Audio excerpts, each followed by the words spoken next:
आज मेरे साथ आनंद हो प्रतिदिन के जीवन का में रहने के लिए धन्यवाद। यदि आपने कुछ गलत किया है और आप परमेश्वर से अपने पापों की क्षमा मांगते हैं, बाइबल कहती है वो उसे करने में विश्वास योग्य और धर्मी है। परमेश्वर आपके पापों को क्षमा करेगा, आपको उसका बोझ लिए चलने की जरूरत नहीं है। परंतु अक्सर लोग क्षमा मांगते हैं फिर भी वो दोषी महसूस करते रहते हैं। आपको कुछ ऐसा करने की जरूरत नहीं है। मेरे साथ बने रहें जैसे मैं संदेश को खत्म करती हूं कि दोष भावना, क्रोध और डर से कैसे व्यवहार करें। कई वर्ष पहले मुझे किसी का लिखा हुआ कुछ मिला और उन्होंने उसका उपयोग करने की अनुमति मुझे दी। कहते हैं शर्त के प्रेम का टपकने का सिद्धांत और बिना शर्त के प्रेम का टपकने का सिद्धांत। आप इसे मेरी किताब ब्यूटी फॉर एशेस में पाएंगे। टपकने का सिद्धांत का अर्थ है कि ये हुआ और फिर उसके कारण न वो हुआ, फिर उसके कारण ये हुआ, फिर उसके कारण वो होता है, इसलिए आप इस सब समस्याओं के साथ यहाँ नीचे हैं। और ये कहां पर शुरू हुआ? यहां पर एक छोटी सी बात से। हमें ढूंढ निकालना होगा कि हमारी समस्या की जड़ क्या है। बहुत सी समस्याओं की जड़ तो हम खुद के विषय कैसे सोचते हैं ये है।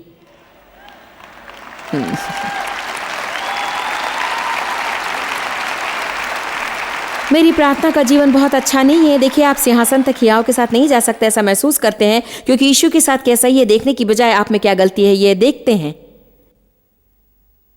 यीशु ने आपके लिए जो किया उसकी बुनियाद पर जाने की बजाय आप अपने नाम में और सम्मान में और अपने भले कामों का लेखा जोखा की बुनियाद पर जाते हैं। मसीह में होने का यही तो अर्थ होता है।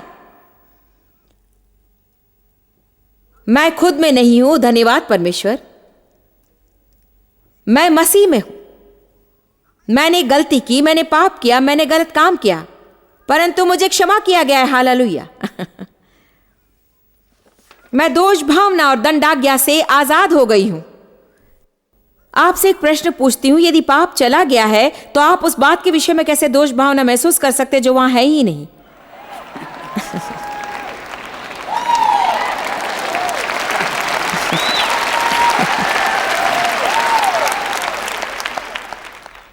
फिर मैं किसी बात के लिए दोष महसूस नहीं कर रही हूं क्योंकि वहां कुछ भी अस्तित्व में नहीं है। हमारे पाप ढांके नहीं गए हैं, वो मिटा दिए गए हैं। पुरानी वाचा में उनके पाप ढांके जाते थे। उन्होंने कभी पाप की सचेतना नहीं खोई, वो हमेशा वहीं थी। परंतु नई वाचा यीशु के लहू में मुहर लगाई गई है, उसमें वो हटा दिए गए हैं, भुला दिए गए हैं। पूरब से पश्चिम जितनी दूर है उतने दूर किए गए हैं। जब आप ये जानना शुरू करेंगे कि यीशु ने आपके लिए क्या किया तो आप उससे प्यार क्यों नहीं करेंगे? मैं यीशु के साथ प्यार में बिल्कुल दीवानी हो चुकी हूं। उसने मुझे आजाद कर दिया है।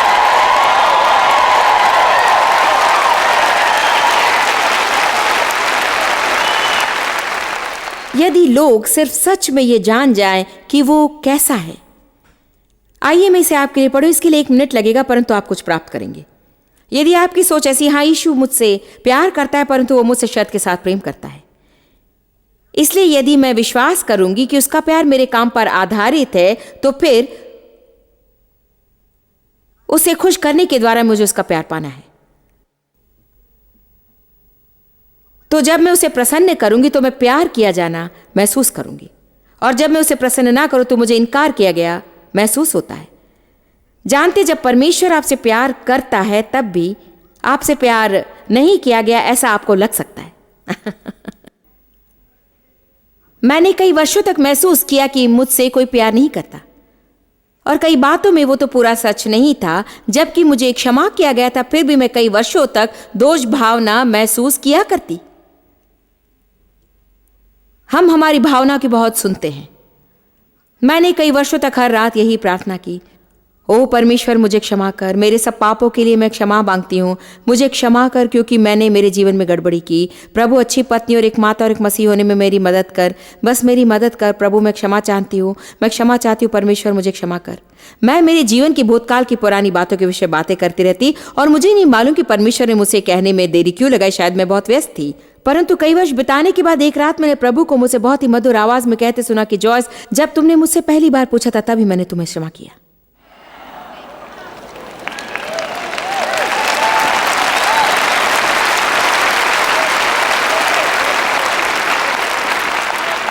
फिर उसने कहा, तुम्हें खुद को क्षमा करना है।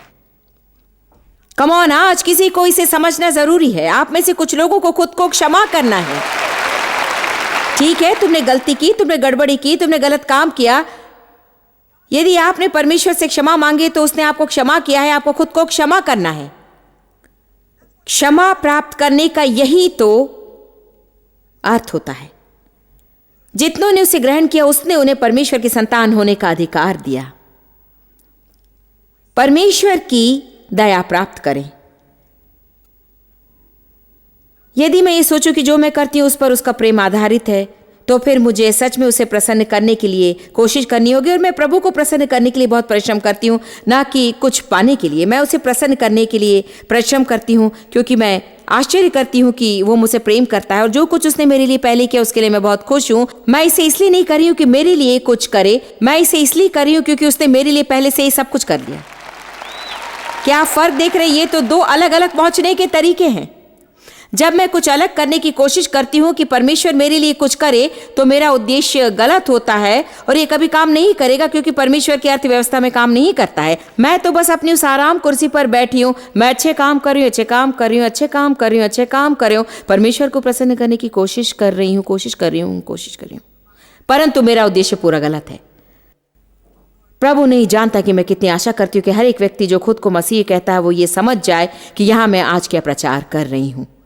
यदि हम ये जान जाए कि मसीह में कौन है, तो बस एक महीने में मसीह के देह में क्या होगा और हम संसार पर कैसे प्रभाव डाल सकते हैं, इसके विषय में विश्वास भी नहीं कर सकते।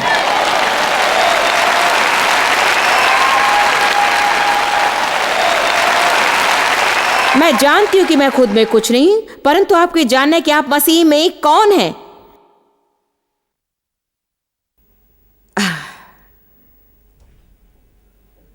मैंने भी वही युद्ध लड़ा है जिसे आप लड़ रहे हैं। शैतान ने प्रतिदिन मेरा आनंद चुराया था। मैं निरंतर दोष भावना और दंड महसूस करती रही। मैंने बाइबल बहुत पढ़ने की कोशिश की ताकि परमेश्वर मुझ पर घमंड करे। हर सेमिनार में उपस्थित रही ताकि परमेश्वर घमंड करे मुझ पर। मैं नहीं समझ पाई कि काम क्यों नहीं कर रहा था। मैं तो बस इतना ही कर रही थी। मैं आराम कुर्सी पर ही बैठी थी और अपने आप को थका रही थी। मैं बस अपनी धार्मिक नाव में बैठी थी, आने वाली हर बात की ओर जाती और गड़बड़ी में पड़ जाती कि मुझे कोई उन्नति क्यों नहीं मिल रही है। हाँ परमेश्वर, इस हफ्ते मैंने प्रतिदिन 30 मिनट प्रार्थना की।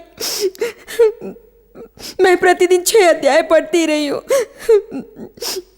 मैं जानती हूँ कि मैं पिछले हफ्ते कुछ दिन चूक गई थी। परमेश्वर, मैं क्षमा चाहती हूँ। मैं जो कुछ कर सकती थी वही मैं कर रही हूँ। प्रभु, ये बहुत ही मुश्किल है और मैं क्षमा चाहती हूँ परमेश्वर की मैं बहुत गड़बड़ी में हूँ। परमेश्वर, मैं खुद से घृणा करती हूँ। मैं कुछ सही नहीं कर सकती।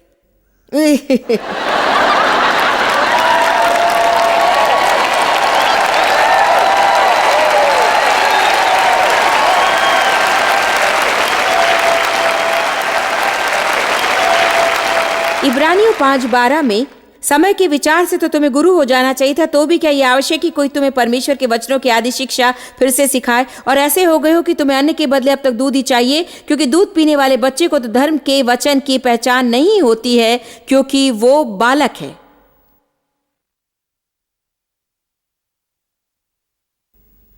हमें धार्मिकता को समझना है और उसे पहनना है और महसूसीकरण के सामने झुकना बंद करना है। मैं बताऊं, ये बातें आपको बदल देंगी। ये आपको स्थान पर रखेंगी जहां सुबह आपके बिस्तर से उठते शैतान भाग खड़ा होगा। उससे आप डरे, इसकी बजाय वो आपसे डरेगा। जब आप उठेंगे और धार्मिकता की झिलम पहनेंगे और आप सीखेंगे कि आत्मा की उस तलवार का उपयोग कैसे करें, तो आप परमेश्वर के वचन के द्वारा उसके टुकड़े करेंगे और उसे याद दिलाएंगे कि यीशु का लहू आपके लिए बहाया गया था। मैं नहीं जानती कि आप इसे कैसे करें, परंतु ऐसे कुछ लोग हैं जो इसे कर रहे हैं।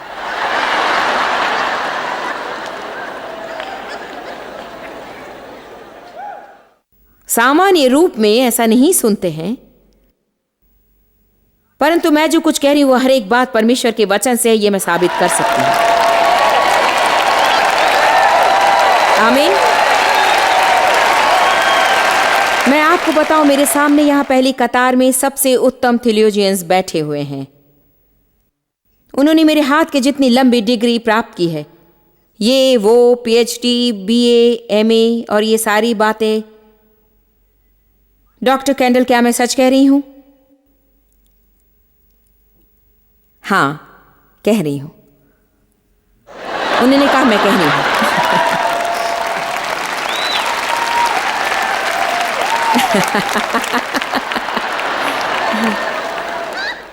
मैं जानती हूं कि आप अपनी भावनाओं के अनुसार जीते हुए परमेश्वर के वचन में नहीं चल सकते हैं। आपको उनके अस्तित्व का इनकार नहीं करना है, परंतु उन्हें अपने ऊपर अधिकार से इनकार करना है। क्रोध के विषय में क्या? दूसरी नकारात्मक भावनाओं को हमें हमारे ऊपर अधिकार नहीं करने देना है। एक व्यक्ति ने कहानी बताई कि उसके पिता ने उसे 13 साल की उम्र में ही घर से बाहर निकाल दिया था। वे दूसरे बच्चों के समान एक साथ कार में यात्रा कर रहे थे। बेटा अपने पिता के साथ बहस कर रहा था। उसके पिता ने कार रोकी कि बाहर निकल जाए। उसे बाहर निकालकर पिता ने क्रोध से कहा कि तुम अच्छे नहीं हो, तुम कभी अच्छे नहीं थे और कभी अच्छे नहीं हो सकते। वो लड़का अपने घर से मीलों दूर था। उसकी जेब में केवल कुछ रुपए थे और कल्पना करें कि उसे कैसा लगा होगा। उसने कहा, मेरे तिरस्कार, शर्म और असफलता और नुकसान की भावना से निपटने के लिए मैंने उसे ढांकने के लिए क्रोध और उत्तमता को चुन लिया। कुछ लोग जीवन से दूर जाते हैं। उनके पास खुद के विषय जो डर होता है उसे वे खुद पर नियंत्रण करने देते हैं। आगे जाकर उनके साथ वो बुरा व्यवहार करना है जैसे सच्चा अपराधी करता है। कुछ लोग खुद ऐसे संबंध चुनते हैं जिसके कारण उन्हें खुद को नुकसान पहुंचे, क्योंकि वे अपने भीतर गहराई में विश्वास करते हैं कि वे इसके लायक हैं। क्रोध गलत रीति से प्रकट किया जा सकता है या दबाया जा सकता है।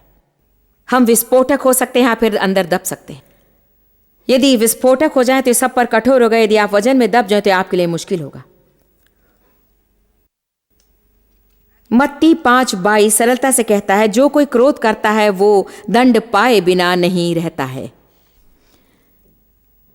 क्या आप सोचते हैं कि सारे लोग इसलिए बहुत क्रोधित हैं क्योंकि आपने उन्हें परेशान किया है? वे उसके विषय क्रोधित नहीं हैं। क्या आप जानते हैं कि इतना क्रोध क्यों है? क्योंकि बहुत से लोग क्रोधित हैं, उनके साथ ऐसा व्यवहार हुआ है, उसके कारण वे क्रोधित हैं। वे जीवन के विषय क्रोधित हैं, परमेश्वर पर हैं, वे कड़वे हैं, वे द्वेष से भरे हैं, वे बस जीवन पसंद नहीं करते हैं, वे खुद से प्यार नहीं करते, वे कुछ पसंद नहीं करते, वे पागल हैं, वे क्रोधित हैं। उनका जीवन अच्छा नहीं है और वे चाहते कि कोई और उसकी कीमत चुकाए। अब अचानक आप मार्ग पर गलत समय पर आ गए और वे चाहते हैं कि आप चलें वैसी रफ्तार से आप नहीं चल रहे हैं और वे आपको मारने के लिए तैयार हैं। इसे रोड रेज कहते हैं। अब संसार ने आपके लिए पाठशाला और अध्ययन शुरू किया कि आप इस पर विजयी हों। वे उनकी मदद नहीं कर सकते, यही है जो उनकी मदद कर सकता है।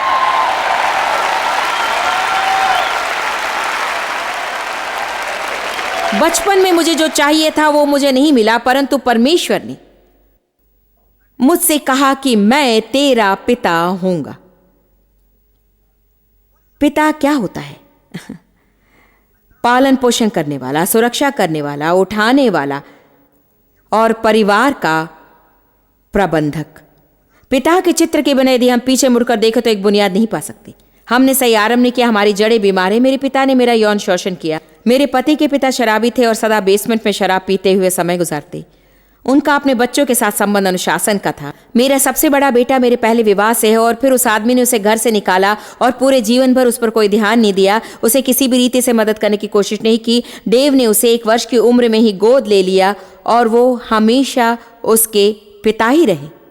परंतु मैं विश्वास करती हूँ कि जब जिसे आपसे प्यार करना चाहिए वो आपसे प्यार करता है तो आत्मा में कुछ होता है। अब यहाँ हम केवल 6 लोग थे, डेव और मैं और 4 बच्चे, और हम 6 में से 3 लोगों की सही जड़ नहीं थी। अब डेव ने डेविड के साथ अच्छा व्यवहार किया, परंतु मैं बस कह रही हूं कि वहां पर तो एक रुकावट थी। खैर, डेव और मैंने जो हो सकता था वो किया, परंतु यदि हमारे पिता की ओर से हमारी अच्छी देखभाल नहीं हुई तो हम अपने बच्चों की अच्छी देखभाल कैसे कर सकते हैं? क्योंकि आप जो जानते हैं वही देते हैं। इसलिए हम वचन में गए और कुछ सीखा। परमेश्वर का धन्यवाद हो, जैसे कि हम बढ़ रहे थे उस वक्त जितना बुरा था उतना ही हमारे बच्चों के लिए नहीं था, और अब वे और अधिक सीख रहे हैं ताकि अपने बच्चों की अच्छी देखभाल कर सकें।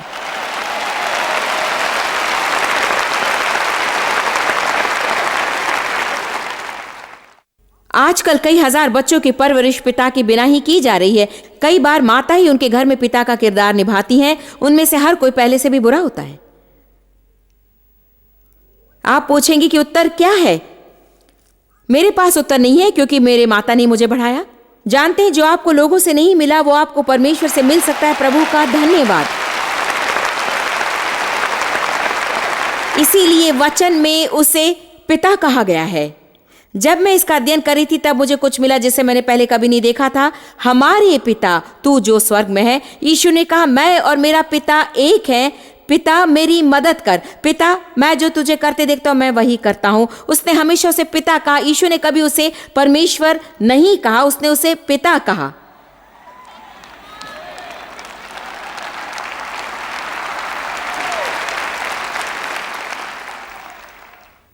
अब्बा, पिता, डैडी, मैं आपसे प्यार करती हूं। इसलिए बाइबल कहती है कि हमें गोद लिया गया है। गोद लिया गया है। मुझे याद है जब डेव ने हमारे बड़े बेटे को गोद लिया था तब वकील ने कहा था कि अब आप समझते हैं कि हालांकि ये लड़का आपके शरीर के बीच से नहीं जन्मा, फिर भी ये आपके होने वाले दूसरे बच्चों के ही समान है। और यदि आपके दूसरे बच्चे होंगे और जब आप मरते वक्त अपनी विरासत छोड़कर जाएंगे तो इस बेटे को आपके स्वाभाविक बच्चों के समान ही बराबर का हिस्सा मिलेगा। आप उसे वापस नहीं दे सकते।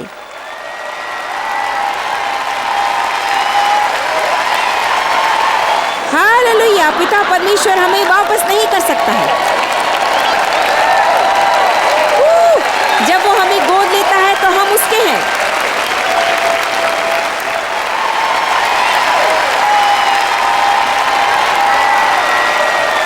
पिता परमेश्वर मुझे किसी दिन कार से बाहर निकाल कर नहीं कहेगा कि तुम अच्छे नहीं थे, अच्छे नहीं और तुम कभी अच्छे नहीं हो सकते। वो मुझे कभी बाहर निकाल कर नहीं छोड़ेगा, वो मेरे साथ में रहेगा। इसीलिए कहा गया कि वो तुम्हें ना कभी छोड़ेगा ना कभी त्यागेगा। भजन संहिता 27:10 कहता है मेरे माता पिता मुझे छोड़ सकते हैं, प्रभु कहता है मैं तुम्हें उठाऊंगा और तुम्हें अपनी संतान के रूप में गोद लूंगा। उसे पिता कहें। जानते मेरे जीवन में कई वर्षों तक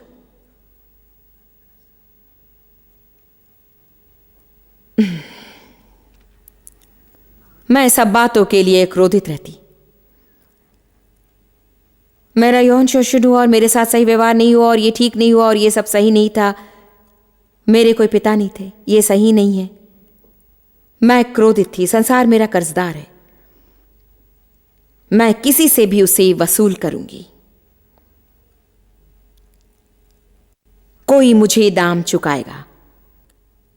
फिर अंत में मैंने ये देखा परमेश्वर ने कहा मैं तुम्हें वापस चुकाऊंगा, मैं तुम्हारी परेशानी के बदले दुगना दूंगा, मैं तुम्हें गोद लूंगा, मैं तुम्हें मेरी संतान बनाऊंगा, मैं तुम्हें न छोड़ूंगा न त्यागूंगा, मैं तुम्हारा पिता हूं। यदि परमेश्वर आपकी ओर से तो आपके पास बाकी कुछ नहीं रहा तो भी कोई फर्क नहीं होता है।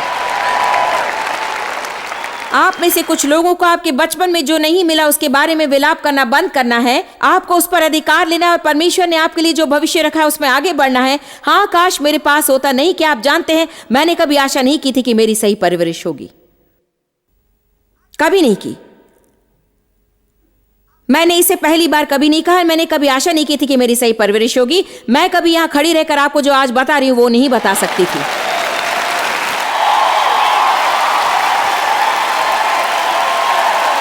जिन बातों में से मैं होकर गई उसके विषय में खुश हूं।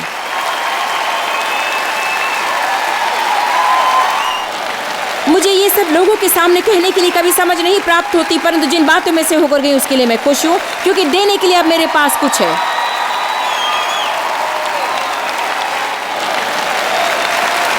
आज आप लोगों के लिए आजादी है। आपको अभी और दुखी और क्रोधित, दोषी और दंड की भावना जीवन में नहीं रखनी है।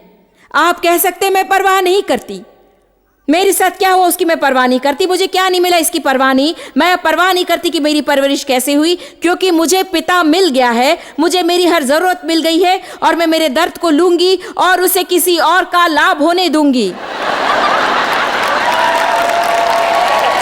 आइए आज इस जगह उसको बड़ी स्तुति दें। हालेलुया। पिता परमेश्वर हम तुझसे प्यार करते हैं।